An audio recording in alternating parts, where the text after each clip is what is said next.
So, welcome everyone. Welcome to week 4 prayers and meditations, batch 6. And I apologize for the delay in sending the prayer. There was just a confusion. I thought I've already released the prayer that we have to discuss. So, week 4, let's take up the prayers for today and put it on the screen.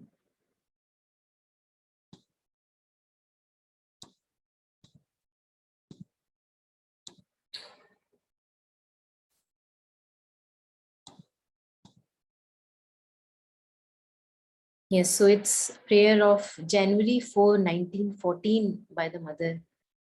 A very relevant prayer again to our practical experiences. So anyone who feels ready to share, if you could just read out the prayer once and then share your reflection would be very nice. Anyone who feels ready.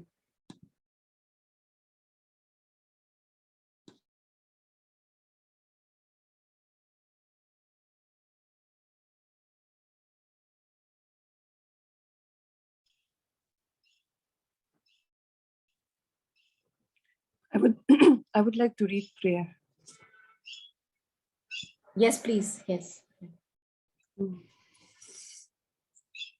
January 4th, 1914.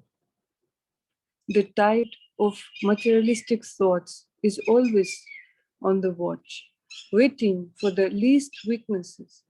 And if we relax but one moment from our vigilance, if we are even slightly negligent, it rushes in and invades us from all sides, submerging under its heavy flood, the result sometimes of numberless efforts. Then the being enters a sort of torpor. Its physical needs of food and sleep increase. Its intelligence is clouded, its inner vision veiled, and in spite of the little interest it really finds in each superficial activity, they occupy it almost exclusively. This state is extremely painful and tiring, for nothing is more tiring than materialistic thoughts, and the mind, worn out, suffers like a caged bird which cannot spread its wings and yet longs to be able to soar freely. But perhaps this state has its own use, which I do not see. In any case, I do not struggle. And like a child in its mother's arms, like a fervent disciple at the feet of his master, I trust myself to thee and surrender to thy guidance, sure of thy victory. Thank you, Luba. So anyone who wants to share first, please unmute and share your reflections.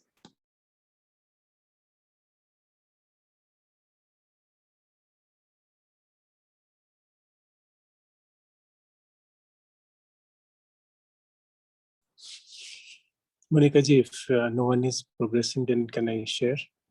Yes, please go ahead. Yeah. So first of all, it's very beautifully written, very poetic and very relevant. As I saw, and to some extent, I will just transcribe what has been written. One has to be constantly vigilant. Otherwise, the tide of materialistic forces will inundate us from all sides and spoil all the efforts of all the good work that we have done. And if such a thing happens, then that is, we are under the influence of the materialistic forces, that is under the influence of desire, under the influence of vital. The being enters as if in a state of trance and confusion. And though they are unsatisfied with the superficial activities, but it is like a trance that they continue, even being unsatisfied, they continue with those activities without having an inner connection. One is exclusively occupied with such superficial activities. And Mother is saying that such a state is extremely tiring and painful. Painful because one is tied to the materialistic thoughts always, or the superficial thoughts. And hence, if the mind is so tired, then it cannot fly away. Then it cannot fly high away, as Mother is saying. The thoughts of sweet divine are like beautiful birds which flies. So our thoughts cannot soar high. They are like caged birds if we are trapped in these materialistic thoughts. But then Mother is saying, that is very important, which we should reflect. But even this stage has its own use. That is this period of dullness, confusion, trance.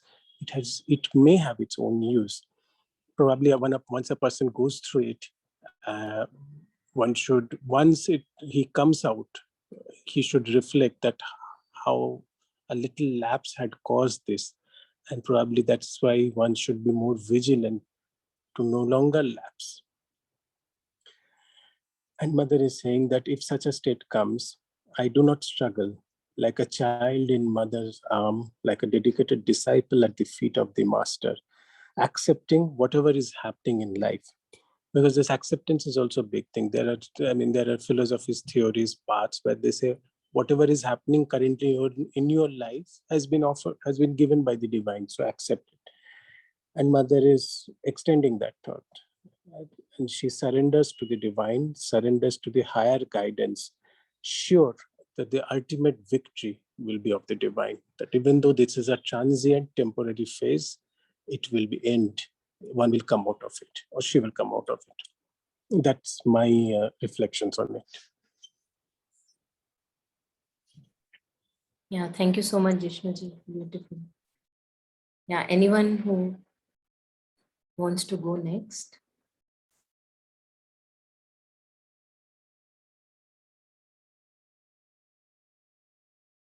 Swapna, Shweta, Rashmiji, Luba, whenever you want to go. Anyone?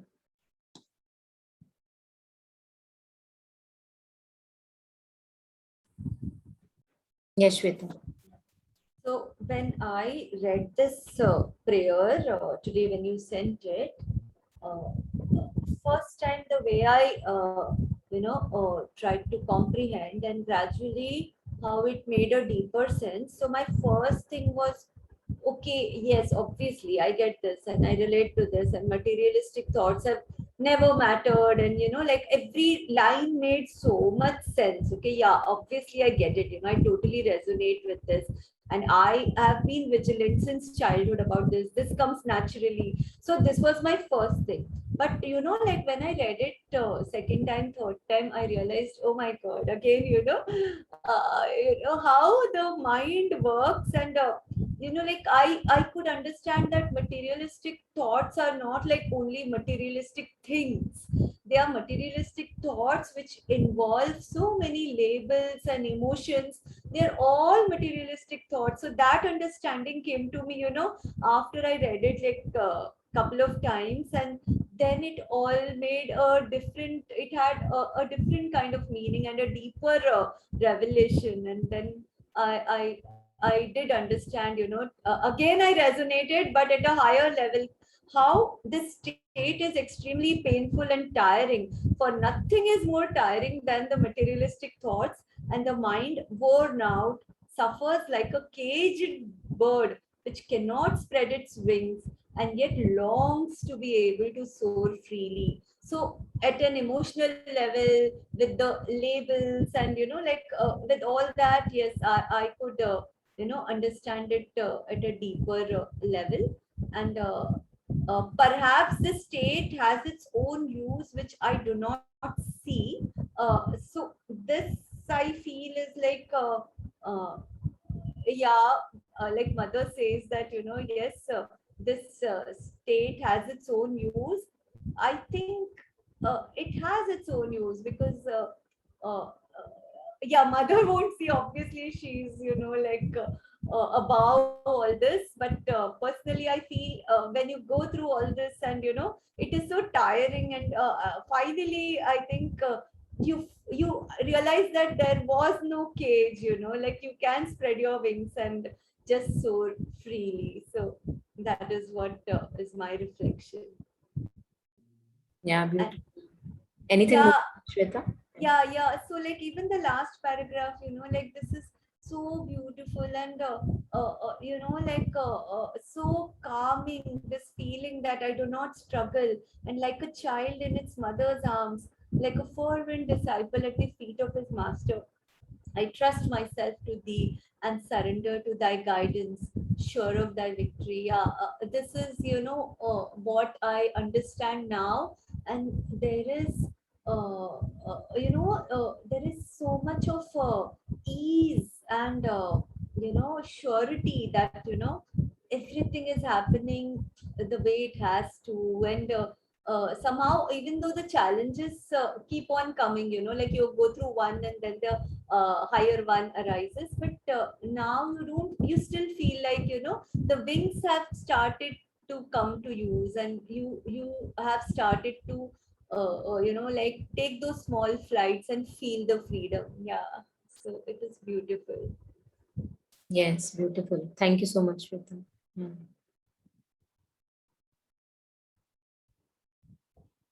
Yes, anyone who wants to share next? Yes, Swapna, please go ahead. Okay, so can you hear me? I think my internet's a little Yes, bit yes. uneven today. Yes, audible. Yes, Swapna. Yeah.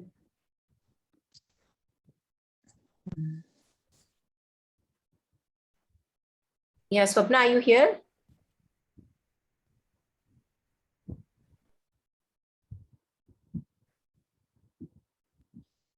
Can you hear me now?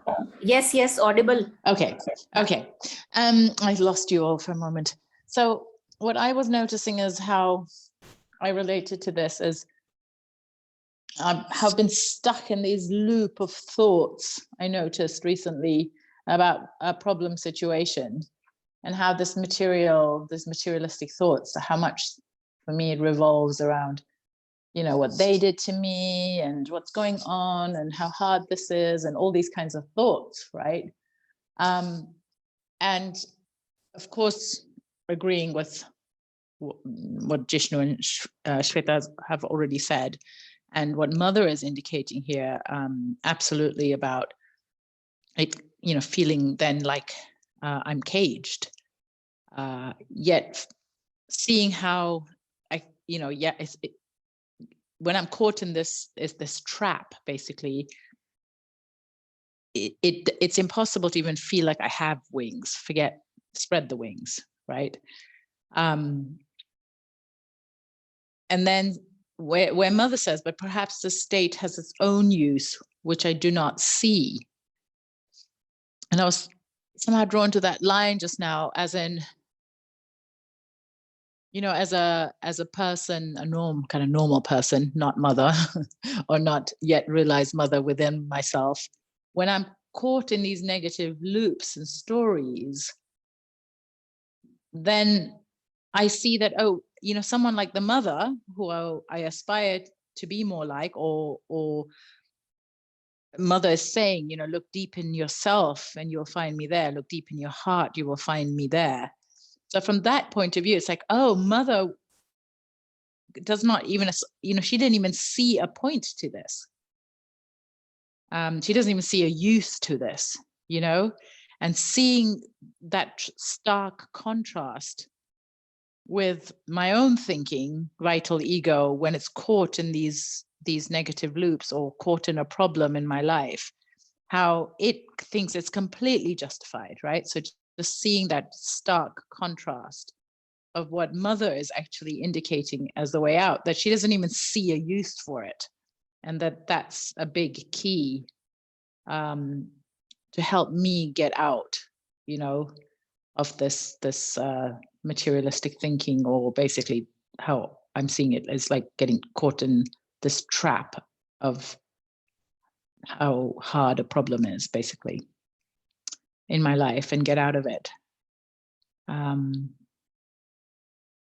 I'm just noticing how in these moments when I'm caught in the materialistic type of thinking or in the problem thinking, how it's really difficult to feel like a child in its mother's arms, like Mother's indicating. So I see the point, I see the logic of it, but just in all honesty, it's like how difficult it feels to drop it, and then to truly just snuggle up into mother's arms, or leave it all to the mother, as Sri Aurobindo indicates so many times. Yeah. But I think I read something else earlier today as well that indicated this, mother's words saying, try to see everything from my eyes, try to view life and as though you are me. I mean, I'm paraphrasing what I read mother's words to be, but I see absolutely like that's key, and that's indicated here in this prayer too. Thank you. Yes, beautiful. Thank you so much, Swapna. Yeah. Yes, Jishnu. Monica, Yes, it's Luba. yeah, Yeah, Luba, I would please. like to share. It's very beautiful what other people shared. I'm totally agree with that. And myself, I can share my experience how it is difficult to not to be flooded with materialistic thoughts and always be in touch with some higher or inner, deeper state of consciousness, because we are surrounded by materialistic world. We are existing and functioning in materialistic world. So we are constantly have to face it. And mother is saying even for her that if you a little bit relax your vigilance, then it floods you. And a part of that you cannot fly with your mind, because those materialistic thoughts, our materialistic plane of consciousness, quite heavy. She mentions also here what it does to our body. And when it enters that plane, or let's say we are allowed these things to enter, so she says that it increases the food intake, it increases the sleep, and it's becoming like a tamasic state of consciousness. Whether when you are in more deep or more higher state, then you less sleep, you less eat. So it shows that you are compensating for the needs with higher energy rather than this material. And so it was interesting that the mother mentions that what happens even to our body when we are fixed, or sometimes this materialistic thoughts or states are entering us. And it's really difficult to maintain that inner purity or a higher state of consciousness. And it's really every day, every second, every minute you have to choose between what you are, where you are. Because this world is also, materialistic world is around us, and we dealing with it constantly. That is from my side. Yeah, thank you so much, Luba. Beautiful. Yes, Rashmiji, please. Namaste, Dr. Monica and all of you. Yeah, all of them, they have spoken so nicely. Jishnuji, Swetaji, Swapnaji, and Lubaji. And all they said were relevant. What actually I feel is that during our progress in the journey, whenever we are surrendered to the mother, there is always a lightness in us. We feel light, absolutely light. And there is a happiness inside, always. What this prayer says, that there is something inside us that still clings. Yeah, it is not been purified. So it tells about that weakness, which is still inside. So there is a corresponding, thought which waits outside, which we have already removed from our being when we are awake. But it always waits outside, because something is inside us which actually, which has not been purified or transformed. That is why it, it wants to occupy its lost territory. So that is why we get those materialistic thoughts. And when it comes because of our negligence, a moment of negligence, and because of that weakness which has not been removed or transformed, what happens to us actually? That is what the being, it doesn't like it actually. In spite of little interest in that, it finds itself in a state of trance, as Jishnuji rightly said, and our need for food and sleep also increase. Our intelligence gets clouded, we become confused, and we do not clearly see actually what is, what we need to do and what we are doing. And we unnecessarily, get involved in so many superficial activities, which actually drains us out. So, and that is why it is so painful and tiring, because our inner being is not really liking it. It is somehow, it feels like a caged bird. But it wants to, it wants to soar freely, but it is caged now because of these, thoughts, materialistic thoughts, which we have actually, removed at some point of time in our during our strict vigilance.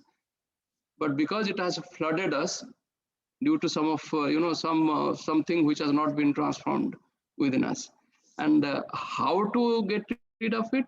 The mother has shown the way, not to struggle. Again to, like a child, like a fervent disciple, to, surrender ourselves at the feet of the master, like a child to, to surrender ourselves in the mother's arms. And surrender is the key here, again, to completely trust and surrender and remove that, transform it. That weakness, that is, which is, inviting such attacks. Thank you. Yes, thank you so much, Rashmiji. Thank you for the beautiful sharing. Yeah, Monica ji, Yes, I Rashmi. wanted to share something. First of all, Dr. Rashmi shared something very beautiful. As I noted also, he said that when we are surrendered to the mother, one feels lighter, one feels an inner joy.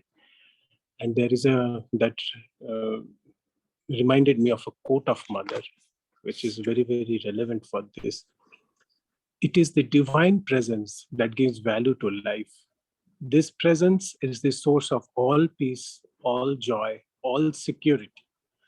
Find this presence in yourself, and all your difficulties will disappear. Wonderful. Yeah, thank you so much, Jishnuji. Yeah, anyone else? Anything more to reflect upon?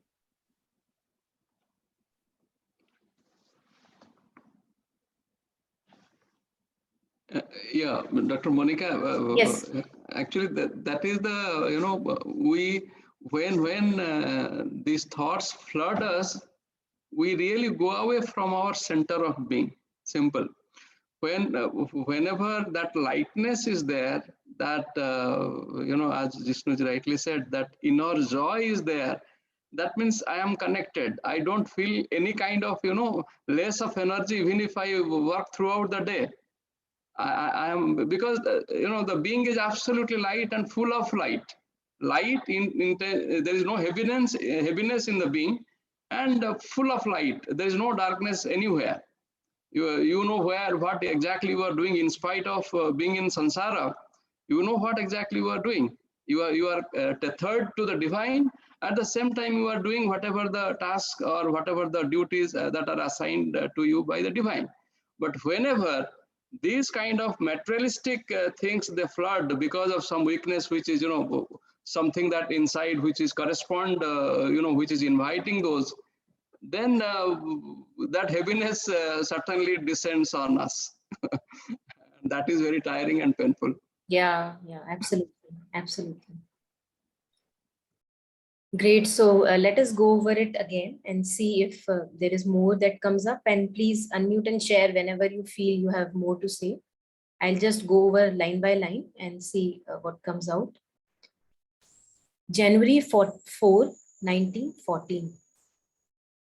The tide of materialistic thoughts. I think all of us have shared enough on these materialistic thoughts, pertaining to the matter, and mind is matter. So whenever, I think Shweta was pointing that these emotions, the stories in the mind, all that is matter, which is burdening the mind. So thought is subtle matter. Thought is also matter.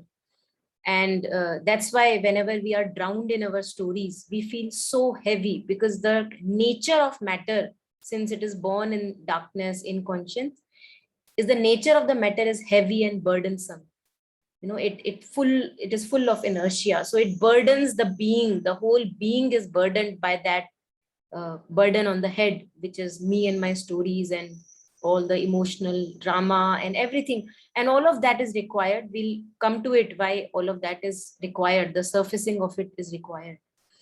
The tide of materialistic thoughts is always on the watch, waiting for the least weakness. And where I think some of you were pointing out that whenever we are immersed in that center or the divine or the peace or the stillness within, we are okay. But the moment any trigger can happen, and for each one of us the trigger may be different, and these are our soft spots, because something that may trigger me may not trigger you, but for you trigger may be something else. Maybe somebody is obsessed with cleanliness, and he sees that, oh my god, how people do not keep their house clean, and that becomes a trigger for that person. On the other hand, cleanliness not be a matter for me, so it's not a soft for me, but maybe for the other person. For me, some other soft spot may be there. So these are these weaknesses, these where we lose the center. I think these are our soft spots, or places where we are attached to, and all of us have a different permutation and combination of these soft spots. These are our areas of inner work. So it's not by avoiding them that I transform my whole being or unite with the divine. It's by going through all of them and transforming each one of them in the process that I come to this wholeness and integral consecration. So I think it's beautiful that these uglinesses in the being prop up from time to time, because that just tells me that there is a lot of work to be done still. There are so many parts and pieces in the being which are not yet fully lit, and they want light. So what they do is that they resurface from time to time, so that I can embrace them fully and acknowledge, validate them, and shed them in more light, kind of transforming that weakness into purity, whatever is coming up. So whenever I am least swayed, and these swaying can be different for different people, waiting for the least weakness. And if we relax, but one moment from our vigilance, and it is true for each one of us that we cannot be vigilant all the time. It's only in gradual progression that we become more and more vigilant in our day-to-day life. Why we cannot be vigilant? Because we are born in ignorance, we are born in inertia. So Vedic rishis, they would have these light and days, nights and days, where they would have beautiful experiences of illumination, and then really dark phases in their own journey. So this vigilance cannot be totally uptight, like security cannot be uptight, owing to the fact that things are to be transformed, there are weaknesses to be explored, and they emerge, and then from time to time I have to transform them, put more light, more love on them. So when we relax, but from one moment from our vigilance, if we are even slightly negligent, and one of the couplet that Kabirji shares here, he says that imagine a woman walking on a tight rope between two poles. Now, the moment she does not have the vigilance on the rope, which we call the parallel awareness, Mother shares that always you should have this parallel awareness, remembering the divine, offering to the divine, and then working, as Rashmi ji was sharing, doing our day-to-day activities or whatever thoughts and activities. So, but we cannot be totally on the rope all the time. Yeah. And it happens that we fall. It happens that we are taken away by that little thought, and little thought comes into a beautiful story, big story. It becomes a drama. And then I find myself drained into it for 1-2 hours or maybe a day or more. Yeah. And this is what I need to transform in my being. This is calling attention. Why it resurfaces is that it calls for attention. So I cannot suppress that it is not there. I cannot put it under carpet. It is there. As long as it does not receive my light and my love, it will keep on resurfacing. So it rushes in and invades us from all sides. So I'm walking on this rope where I have this parallel awareness, remembrance of the divine. And in one moment, going to my soft spot, I fall from that rope. So there is no remembrance now to be found. And I'm deeply drenched in my drama or whatever, my story, mental, the construct that I have made. Invades us from all sides, submerging under its heavy flood, the result sometimes of numberless efforts. So it just floods, just darkness floods your being. And I'm sure most of us have tasted, if not most times, at least some of the times in our lives. I have tasted it, I keep on tasting it. And I see that no matter how much suffering I go through that episode, always there is a learning, there is a deeper door opening in my being. Always, always. So mother's grace is always there. The divine protection is always there. The divine light and love, which transforms the weakness into a deeper door, is always there. So although in the episode, I may suffer a lot, maybe in pain, but when I go through the episode and when I'm over it and again have the parallel remembrance of the divine, then I see that there was a lesson for me to learn. There was an insincerity that needs to be fixed, or maybe something from my childhood was calling, or maybe, unresolved dots that were calling my attention. Yeah. And that's where a deeper door opens, and I find myself embracing all my strengths, weaknesses, becoming whole even more, once more. Then, but when the episode is happening, when you are drenched in this story, if a few of us have observed, I think all of us shared, then the being enters a sort of a torpor. Its physical needs of food and sleep increase. Now, I have personally felt that usually I don't need much of sleep. Like even when I'm sleeping, I'm half awake. Very like kind of very light sleep usually I have. But whenever I'm going through this mental processing or emotional processing, always, almost always, I just sleep too much. I just want to sleep, as if, I don't know, maybe sleep resolves something, or it brings more calm in the being. I don't know what it does, but I just see that the need for sleep in me increases, not the food. I think my food intake goes down actually when I'm processing mentally or emotionally, but I sleep a lot. It becomes very, very heavy, as if I require that sleep. Its intelligence is clouded, as if I am drowned with this darkness, as if there is a haze that I can't see beyond that haze. Lots of blind spots emerge, and I'm not able to have that clarity in that blindness or haziness. Yeah. It's inner vision wield. So no matter, you may have this inner knowing, inner wisdom, but in that moment of time when you are drowned in this heaviness, no inner vision or the wisdom comes to help. Many times it has happened, and it happens with me that it is just very blinding and very confusing. The inner vision is veiled, and in spite of the little interest it really finds in such superficial activities, they occupy it almost exclusively. So although on a whole I would not want to be drowned there, but I find it myself there from time to time. Yeah.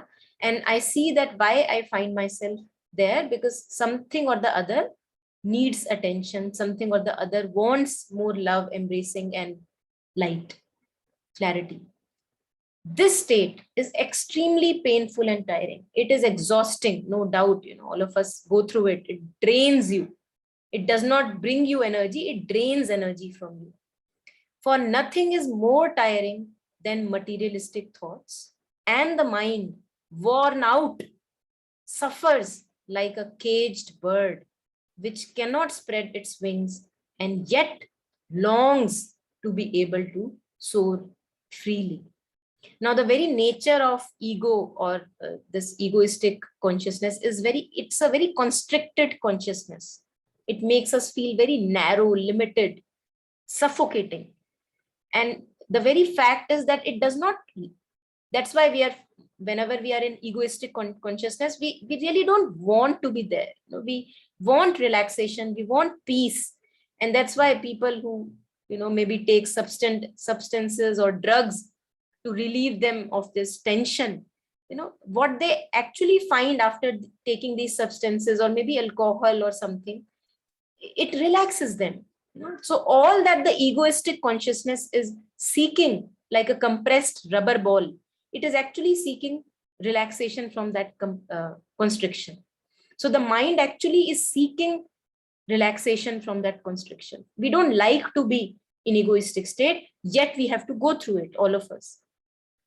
So the mind is worn out, it suffers like a caged bird, constricted bird, and yet its whole nature, its integral nature or true nature is relaxation. It's free. The true nature is freedom of the mind, relaxation of the mind, peace, stillness. And that's why each one of us craves for that peace, clarity, and stillness. No matter in the middle of confusion, all that I crave for is, please give me some light. Please show me how to deal with this situation. So all that we want is clarity, resolution, relaxation. That's another fact that many a times we may not immediately get to it. We may have to go through a process to bring ourselves into a relaxed state. It longs to be able to soar freely, since freedom and soaring high is the very true nature of mind. But, and then beautiful lines again, I think I was really taken by surprise when I read these lines. But perhaps, Mother shares, this state has its own use. Now, nothing is there without a purpose. So the emergence of these dark thoughts, clouding thoughts, emotions which are overwhelming, may have a reason, Mother shares. But perhaps she's maybe thinking out loud to herself, perhaps this state has its own use, which I do not see. Now, if Mother is sharing that I do not see, maybe what is the use? I mean, where are we? How can we be sure what has a use in my life and what does not have a use? And she keeps it open. It's beautiful how she's being the Divine Mother herself. She's keeping it open. She's saying, which I do not see. I'm not really clear about its purpose, but maybe it has its purpose. And then she resolves the constriction for herself. She says, in any case, I do not struggle. Now, as I think Swapna was mentioning, and I would agree with that once you are in the middle of this emotional and mental overwhelm, we struggle. We cannot be, at more times, more often than not, I cannot be like a child in mother's harm, because if I'm there, actually the process is resolved. I'm really in a cool place in my being. But the thing is that we do struggle. We do struggle. We are not able to be like a child in mother's harm, although there may be times in my painful or suffering processes where at times I just give up and embrace or leave myself in mother's arms or the divine arms. At times it may happen through the process. So she's, I think, Jishnuji was pointing out, she's almost giving us a trick, a little trick to let us go through that difficult time or a challenging time. She says, in any case, I do not struggle. And it requires a beautiful amount of faith and working of higher intelligence, that what the universe wants for me is much, much powerful. The universe or the higher intelligence knows better than me. That's why I can just allow this process to be. Trust the process. In any case, I do not struggle. And like a child in mother's arms, like a fervent disciple at the feet of his master, I trust myself to thee. I give myself, I offer myself to the process of life, which is the divine process itself, and surrender to thy guidance, sure of thy victory. Now, thy victory means nothing that we go through is in vain. No experience, no matter how hard it may be, is in vain. Everything has its use. In little picture, I may not know its use, but there is a larger picture. And when I look back at my older times, for example, I actually can see a little map that why I needed to go through that experience, why I needed to go through this experience. And just like that, whatever I'm going through right now has also a validity in the whole scheme of life, the grand plan of life. So trusting the whole process of life, I think there I can actually relax my vital agitation, mental agitation, if possible. And if not, at times it is not possible to relax the mental agitation. I think I just go through the agitation, suffer through the agitation, because that suffering also brings me to a deeper, higher door that opens later for me. Yeah.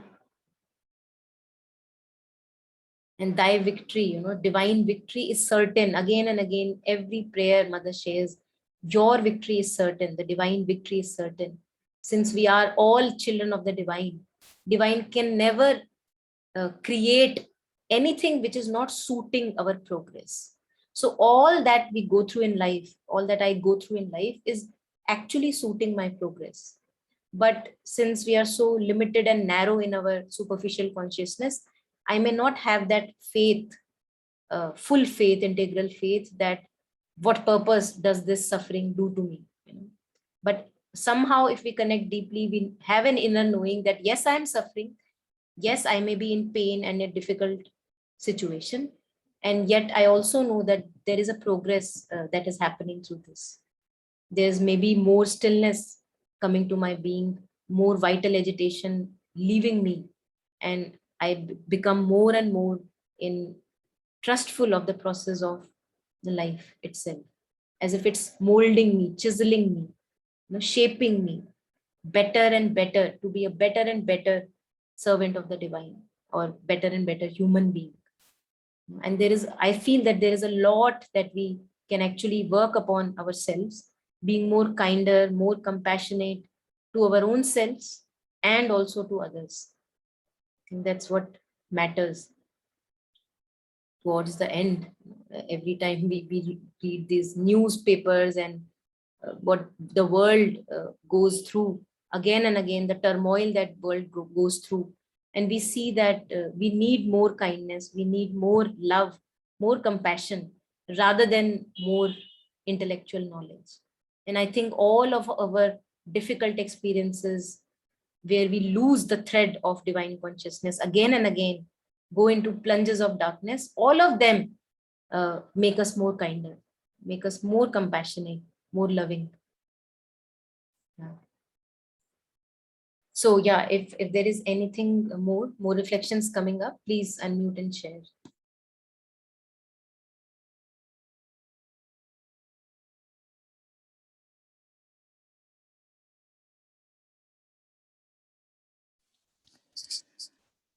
Monica, I liked how you reminded me, of course, something I knew yet I'd forgotten in these days, which was that the divine knows what's best for me. So even the situation, which I guess I noticed I was seeing it as something very separate from the divine, as like judging myself. I think ego is very good at that, of guilt and shame, and just like, oh, I am such a mess that I've lost touch with the divine, and therefore I'm struggling in this way. And actually that this has a purpose and it is somehow for my highest good. And I appreciated you reminding me about that. And it's in Mother's prayer, and at the end, as you say, she always has that reassuring message about the absoluteness of the divine's victory.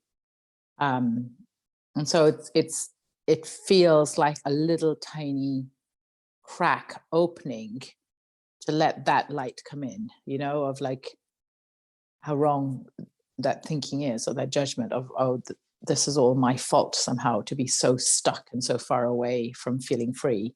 But actually it is for my highest good. So it's reassuring.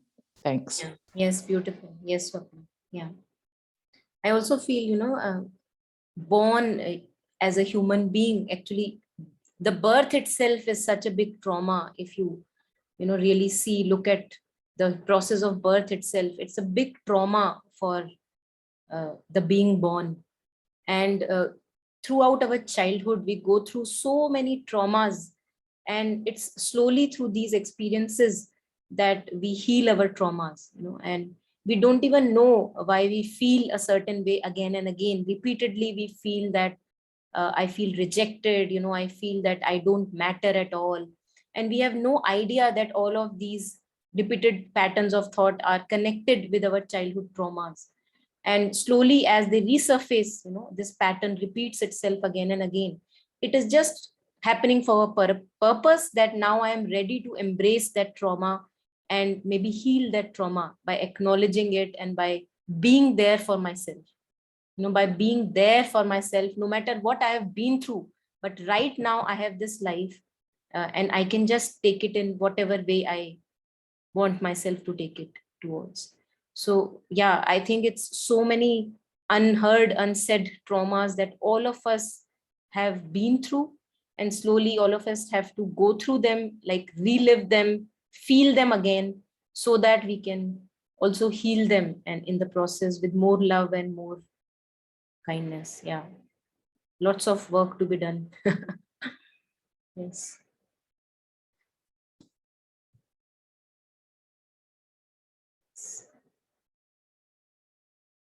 And it's really very empowering when we do not take any experience as separate from the divine. What you pointed at, it actually is very empowering that even this experience that I'm going through is a process from the divine, from the higher intelligence, for me to learn and grow through this process. So in that, then I don't really, you know, I'm away from progress at any moment of time. All experiences just make me more of myself, make me more wider, more expansive, more whole with each and every moment of life. Yeah. Yeah. Anything more? Anyone?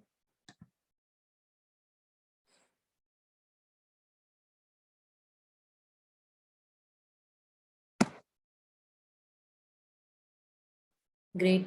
I think also, you know, connecting with one's own pains and challenges. I feel that, I'm sure, you know, we would agree that it just connects us more deeply in empathy and kindness with others' pain. So if I have not been through painful experiences where I'm drowned in heaviness of the mind or emotional drama, if I myself do not go through it, then how would I be able to connect with another fellow, you know, who is going through the same process, and all of us go through it. So I think it's very important for each one of us to acknowledge the presence of these experiences, which ultimately are always purifying experiences, that they exist, they will exist, and we just can choose to go through them and grow through them. Yeah. And then we also connect with others at a deeper level, that yes, you know, you can also go through them, and we stop judging everyone else and myself on the basis of what I may be going through. You know, otherwise, we, as Swapna was sharing, we just keep on judging ourselves by default. You know, like a pattern is going on, and the judging is constant, like a tape is going on. Whatever experience I go through, I judge myself. Then I enter the loop of shame, guilt. And in one of the prayers, Mother shares that even if I make a mistake, you know, since I see that I'm not wholly consecrated to Thee, my actions are not wholly consecrated, although I have consecrated myself, yet I see that many a times during the day, my actions are not wholly consecrated. So in that, I notice the mistake, I notice the error, and you know, instead of entering shame and guilt, which is another part of the ego only, as you were sharing, I just make the necessary progress and I move on.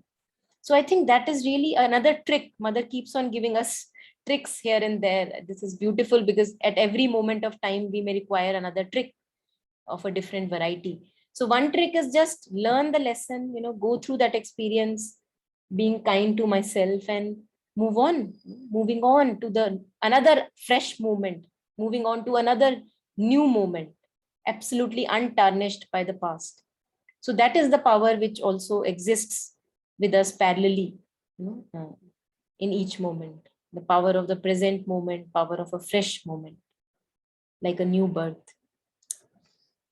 Yes. So anything more? Anyone?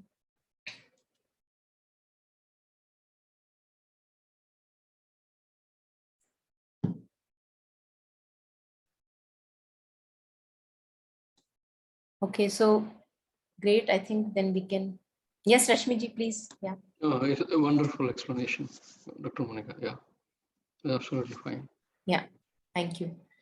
So I think then we can call it a day here. And thank you for so much absorptive session, your reflections and your indulgence in the session. Also, I think it's really nice to hear all of us and to contemplate over these matters again and again, so that we have this tendency to sleep again, tendency to fall into deep slumber. So through these sessions we just can keep on waking ourselves up. Yeah, you are right. Yeah. Thank you. Thank you so much. Thank you. Thanks everyone. Thank you. Thank you. Bye bye. Thank you. Thank you. Bye-bye. Bye bye. Thanks.